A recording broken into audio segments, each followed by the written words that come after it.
Si hay algo que me encanta de octubre es que es el mes perfecto para ver películas de terror. Y mi género favorito, o mejor dicho, subgénero, es el género del found footage. El género del found footage o metraje encontrado son películas que te dan la esencia, que te dan la sensación de que lo que estás viendo es nada más ni nada menos que las imágenes reales del incidente del que se está hablando en su momento.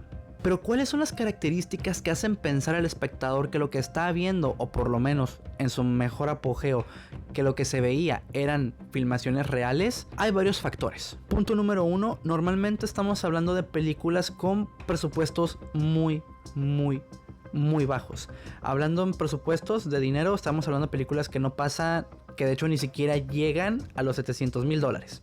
El segundo punto suele ser que los actores son actores muy poco reconocidos o que apenas están empezando a querer hacer su nombre en la carrera de actuación.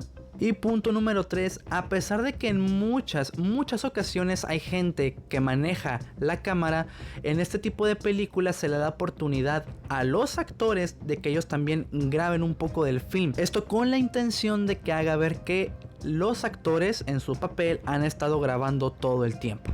Actualmente tenemos dos de las que yo creo son las películas más importantes que han hecho la proliferación en masa de este género, las cuales son El proyecto de la bruja de Blair y, claro que sí, obviamente, Actividad Paranormal.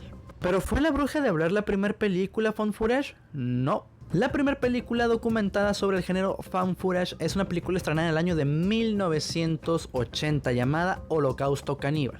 La película relata cómo un profesor es solicitado por una universidad para que vaya en busca de un grupo de jóvenes que se perdieron en la selva amazónica durante la realización de un documental. Dicha película tuvo un inicio de producción en el año de 1979, costando ni más ni menos que $200,000, siendo una de las películas más económicas en su momento.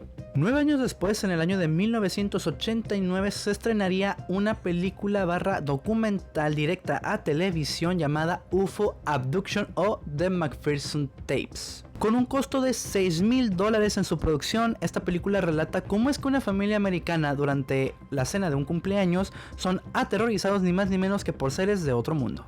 Y en el año de 1998 se estrenaría Incident in Lake Country, una película que resultó ser un remake de esta película del 89 y siendo dirigida por el mismo director que su corto original. Ahora, si bien ambas películas surgieron muchísimo antes del proyecto de la bruja de Blair y también muchísimo antes de Actividad Paranormal, ¿por qué estas películas se consideran como las principales fundadoras del género del found footage? Hablando de Holocausto Caníbal, es una película que después de su fecha de estreno tuvo demasiada controversia. Una de las controversias principales que todo el mundo conoce es la famosa escena de la tortuga. La película tuvo tanta repercusión y fue tanto el realismo que muchísimas autoridades alemanas e italianas, puesto que esa fue la base productora, se vieron en la necesidad de arrestar e investigar al actor de esta escena y al director de la película para ver si de verdad fue una película o si de verdad se comieron a una tortuga. Y es que el realismo de esta película fue lo que más causó controversia, con sus escenas crudas y sin censura. Como toda muy buena película de terror, se llegó a comentar en su momento que en las salas de cine hubo demasiada gente que vomitaba, que salía corriendo, que se desmayaba. Controversia que al parecer sí fue real, dado que en algún tiempo sí hubo testimonios de mucha gente que aseguró que en su momento fue una película que le dio demasiado asco. Y hablando de The McPherson Tapes e Incident in Lake Country, tuvo algunos aspectos que le ayudaron demasiado a su favor. Hablando de la cinta original The McPherson Tapes, con un presupuesto de $6,000, lo que ayudó a que esta película diera mucho de qué hablar es que la película fue estéticamente diseñada para que pareciera una filmación lo más real posible, dejando de lado que si bien hubo cierta producción para que se pudiera llevar a cabo, la mayor parte de la película fue grabada por el actor principal, que es un joven de 16 años que se encarga de grabar todo lo que pasa durante esta cena de cumpleaños, y ya durante la edición se encargaron de que la imagen se viera como si fuera grabada en cassette, el sonido de baja calidad y la estética, que de hecho esas fueron las principales críticas que tuvo la película, el sonido y la imagen de muy baja calidad, lo cual quiere decir que la película cumplió su cometido. Tiempo después, en el año de 1998, se lanzaría directamente a televisión la cinta Incident in Lake Country, que resultaría ser el remake de la película The McPherson Tapes. Pero ¿qué fue lo que ayudó a este remake a que fuera considerado por muchos la película que de verdad catapultó al found footage y a su director Dean Alioto como el padre fundador del género found footage? Precisamente hay que hablar poquito de una anécdota que tal vez muchos conozcan. ¿Recuerdan lo que pasó con Orson Welles y su Guerra de los Mundos? Pues algo así pasó con esta película. Recordemos que en la Guerra de los Mundos de Orson Welles hubo mucha gente que desgraciadamente no alcanzó a escuchar la advertencia de que lo que estaban escuchando era una adaptación para la radiodifusión de la novela de H.G. Wells. Pues algo así pasó con Incident in Lake Country en la década del 98. Antes de que esta película se lanzara a la emisión, el día que se lanzó hubo un programa sensacionalista sobre la supuesta existencia de los vampiros. Y al término de ese programa, esta película se estrenó sin las típicas cortinillas de casas productoras como normalmente solemos verlo en las películas. La película empezó directamente con una advertencia de que lo que se estaba viendo aún se debatía si era algo cierto o que tuvieran o que tuvieran como su discreción al momento de hablar de la cinta, ese tipo de advertencias. Aunado a esto, durante la película, en su emisión en televisión, hubo ciertos segmentos de la película en los que la imagen se pausea, se hace como una difuminación a negro y empiezan a salir testimonios de gente que había visto esta película, entre los cuales destaca un policía que estuvo de encargado en la supuesta desaparición de los McPherson, un director de cine, una psicóloga y por supuesto también un ex coronel militar. Por eso les decía que teníamos que hablar del evento de Orson Welles y su Guerra de los Mundos. Esta película usa eso a su favor. La película en televisión no se presentó con cortes comerciales como lo hacen actualmente todas las películas exhibidas en televisión abierta. Claro que no. De hecho, los cortes que a lo mucho que se hacían eran precisamente estos cortes en los que la gente daba su opinión. De hecho, lo que más llamó la atención de esta película son la opinión del policía que estaba, entre comillas, investigando la desaparición de los McPherson, el ex coronel y por supuesto una persona que aseguraba que había sido abducido por seres alienígenas. Tuvo tanto impacto la película que hubo un grupo de jóvenes que al verla se decidió a crear una película de dicha manera, pero en vez de usar a aliens, usaron, creo que ya les suena, el supuesto mito sobre una bruja.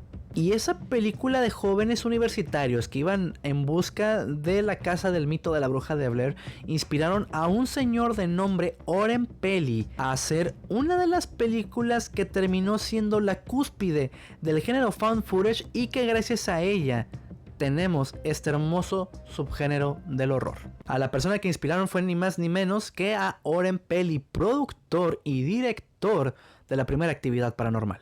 Después de Actividad Paranormal y sus secuelas, y durante la exhibición de sus secuelas, tuvimos un sinfín de películas de terror de este género, siendo las más rescatables y las de mejor gusto para mí, Con el Diablo Adentro, Así en la Tierra como en el Infierno, y las dos entregas de Grave Encounters o Fenómeno Siniestro.